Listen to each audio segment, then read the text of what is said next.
Assalamualaikum warahmatullahi wabarakatuh. Jumpa lagi masih bersama saya Mawan, dan hari ini teman-teman kembali saya ingin berbagi cerita soal kemarin saya itu ketemu sama orang yang profesinya itu adalah seorang driver. Jadi ketika saya ketemu sama dia, kemudian kita ngobrol santai. Jadi dia tuh membahas soal usaha ya teman-teman. Nah, jadi dia ini sebenarnya sudah pernah usaha, dan dia sudah menjelaskan bahwasanya dia itu sudah usaha beberapa kali, yaitu usaha rental PS ya, PlayStation. Jadi dia bercerita bahwasanya dia itu pernah ditipu sama temennya, rencana mau buka usaha di daerah mana ya, di daerah Kota Binjai kalau nggak salah ya teman-teman. Jadi dia ini sudah mencari tempat. Tempatnya ini sudah disewa, iya tempatnya itu sewa. Nah kemudian si kawan ini itu sudah memberikan uang sewanya kepada temannya tadi itu, tapi si temannya ini tadi tidak membayarkannya kepada pemilik ruko itu. Jadi ketika si dia tadi ini mau bersih-bersih di tempat ruko yang akan dibuat rental PlayStation, kemudian dia melihat bahwasanya listriknya itu ternyata belum ada.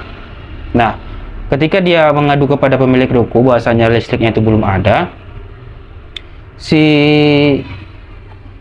pemilik ruko ini juga menjelaskan bahwasanya rukonya aja belum dibayar gitu.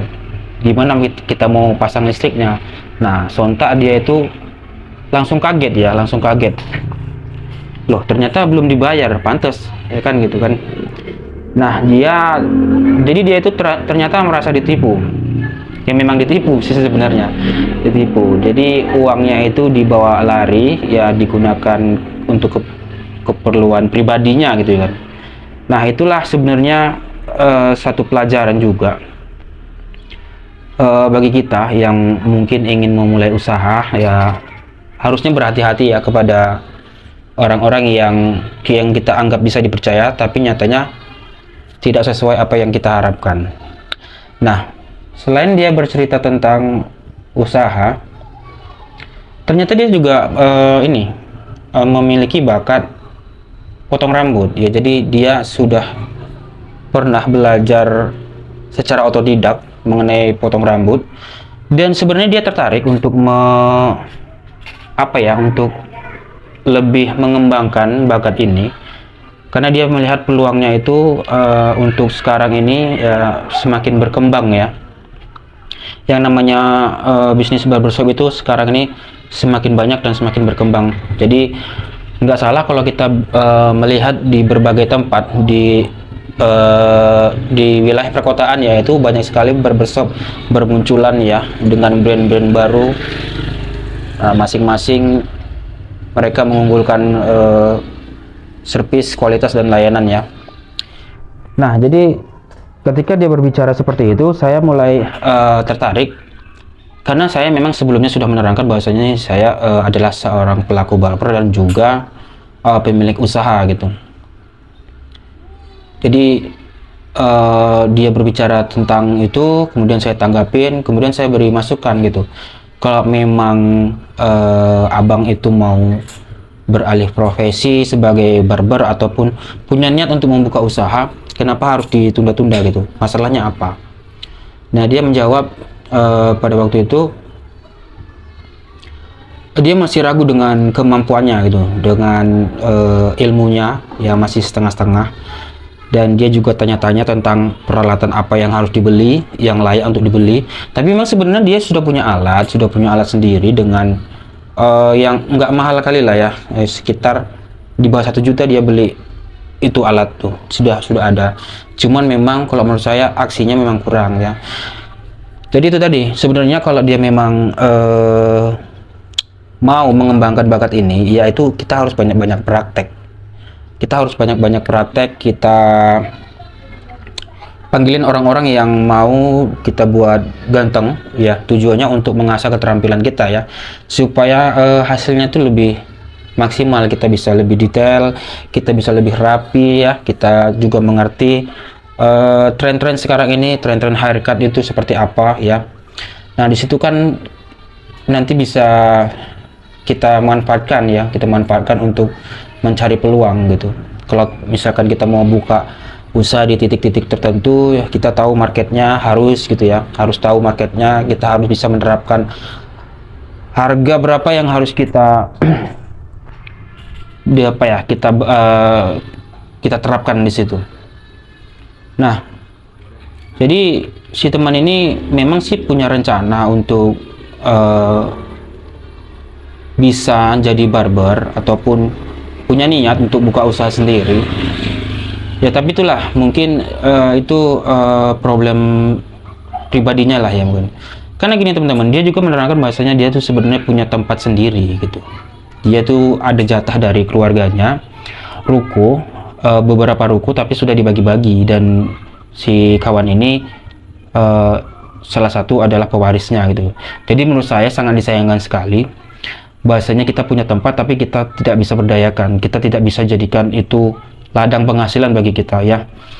Jadi sebenarnya niatnya sudah bagus, sudah tepat, dan pas ya ketemu sama saya itu, jadi saya connect, kita itu nyambung, ngobrol, bicara bahasanya punya niat ini seharusnya bisa direalisasikan kan, supaya ini tadi, supaya bisa menghasilkan pendapat di setiap bulannya. Cuman masalahnya dia masih belum tahu bagaimana teknisnya, bagaimana caranya, dus manajemennya ya kan.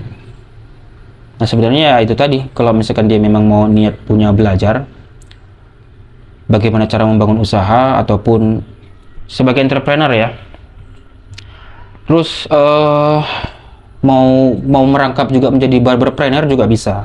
Jadi barberpreneur ini adalah pelaku sekaligus pemilik gitu.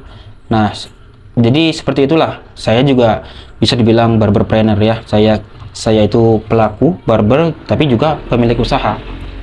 Nah selain punya tim ya, kita juga inilah ya, berpikir ya bagaimana caranya usaha itu bisa berjalan dengan baik. Nah jadi si teman ini juga berpikir ada niat, tapi itu tadi ya, jadi saya bilang sama dia, ya bang, sebenarnya kan abang ini punya tempat sendiri, itu sangat disayangkan sekali bahwasanya tempat itu cuman dianggurin gitu aja ya. Kalau memang abang punya modal ataupun punya niat mau buka, ya buka aja bang, silakan, kan lumayan gitu, misalkan bisa mendapatkan penghasilan sebulan setiap bulannya gitu. Cuman masalah dia masih kesulitan untuk mencari karyawan, merekrut tim untuk ditempatkan satu outlet. Tapi kalau menurut saya sih sebenarnya tidak begitu sulit ya untuk mencari karyawan, karena kita sudah paham bagaimana caranya untuk mencari talent-talent baru yang bisa menjadi ini ya, ujung tombak kita, aset kita di usaha ini tadi, itu adalah tim yang solid gitu kan. Jadi itu tadi.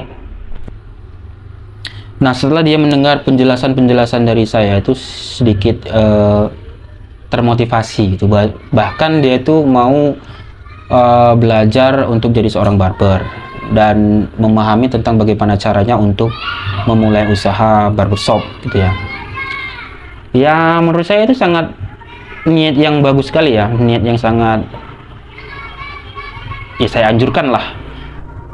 Karena gini loh, sayang sekali, saya itu sangat suka sekali sama orang-orang yang punya minat, apalagi dalam minat yang sama gitu ya. Jadi saya itu nggak ini ya, nggak keberatan untuk memberikan inspirasi dan serta motivasi dan support untuk orang-orang yang satu profesi gitu.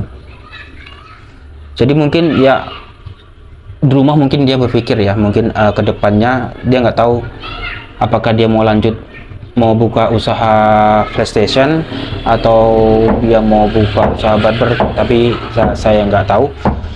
Tapi itu juga ya, sama teman-teman juga yang kira-kiranya mau buka usaha barbershop, ya setidaknya jangan terlalu gegabah ya teman-teman. Jadi kalau teman-teman tuh mau buka usaha barbershop, pahami dulu sedikit banyak. Teman-teman tuh harus tahu bagaimana caranya, bagaimana dunia barbershop itu seperti apa dan cara merekrut serta memanajemennya bagaimana gitu. Terus lihat pasarnya bagaimana, karena kan titik lokasi yang kita tentukan itu sangat mempengaruhi omset kita nantinya gitu. Karena saya sudah berkali-kali membuka usaha ini, itu sekitar kalau nggak salah itu 4 kali saya buka usaha barbershop, dan alhamdulillah hingga saat ini usaha saya itu bisa berjalan dengan baik ya, tentunya dibantu sama tim-tim yang solid gitu. Kalau saya sih kalau merekrut tim itu memang ya nggak sembarangan ya, nggak sembarangan. Yang penting dia itu mau bekerja dengan baik, bisa kompak ya, bisa solid sama teman-teman yang lain gitu, mau dengar arahan gitu kan. Kalau masalah skill sih sebenarnya ya itu bisa dibangun ya. Saya pernah ada orang yang datang ke saya itu mau apa ya, belajar, itu saya nggak keberatan dan saya ajarin dia tuh sampai pintar. Nah itu tadi ya, karena mereka kan butuh pekerjaan gitu kan. Saya sangat senang sekali dan bisa membantu dengan cara ini gitu. Jadi saya ajarin hingga pada akhirnya dia menjadi satu tim sama di outlet kita gitu. Sebenarnya untuk masalah skill itu tadi ya, itu bisa dibangun. Yang penting dia niatnya mau belajar gitu. Kalaupun dia bilang bahwasanya nggak punya bakat, nggak punya minat ataupun tidak tertarik, ya itu lain cerita. Tapi yang penting intinya dia mau bekerja gitu, mau belajar gitu. Tapi ya sampai sekarang itu tim saya itu ya ikut sama saya, masih bekerja sama saya gitu. Padahal dia itu datang itu dari nol ya. Karena waktu pertama kali datang dia itu kalau untuk masalah skillnya itu bisa dibilang ya sangat minus sekali. Jadi saya tuh setiap hari tuh ngasih arahan terus kan. Walaupun kadang-kadang ada pelanggan-pelanggan yang kurang nyaman setelah dipotong sama dia itu, ya tetap saya beri support ya, saya kasih arahan, dan alhamdulillah sampai sekarang tuh hasilnya tuh ya sangat baik dan banyak juga pelanggan yang loyal sama dia dan bahkan sering dicari gitu. Nah itu tadi teman-teman, kalau misalkan teman-teman itu punya niat mau buka usaha barbershop ataupun sekaligus bisa menjadi seorang barber, ya saya support teman-teman ya. Mudah-mudahan teman-teman itu semangat terus ya. Kalau memang mau mengembangkan mau bermanuver untuk beralih profesi juga nggak apa-apa. Nah, saya yakin kalau teman-teman tuh masuk di dalam dunia ini, teman-teman tuh akan merasakan betapa gurihnya bisnis ini gitu. Tapi tadi terkecuali memang teman-teman itu nggak bisa memanagenya ya. Oke, mungkin ini saja cerita hari ini. Kita jumpa di video berikutnya ya. Mudah-mudahan dengan apa yang saya sampaikan di hari ini bisa membantu teman-teman dan menginspirasi ya, semakin semangat juga untuk semangat berusaha, semangat untuk belajar. Semoga teman-teman nanti di masa depan itu ekonominya stabil, berjalan dengan baik ya. Oke, assalamualaikum warahmatullahi wabarakatuh.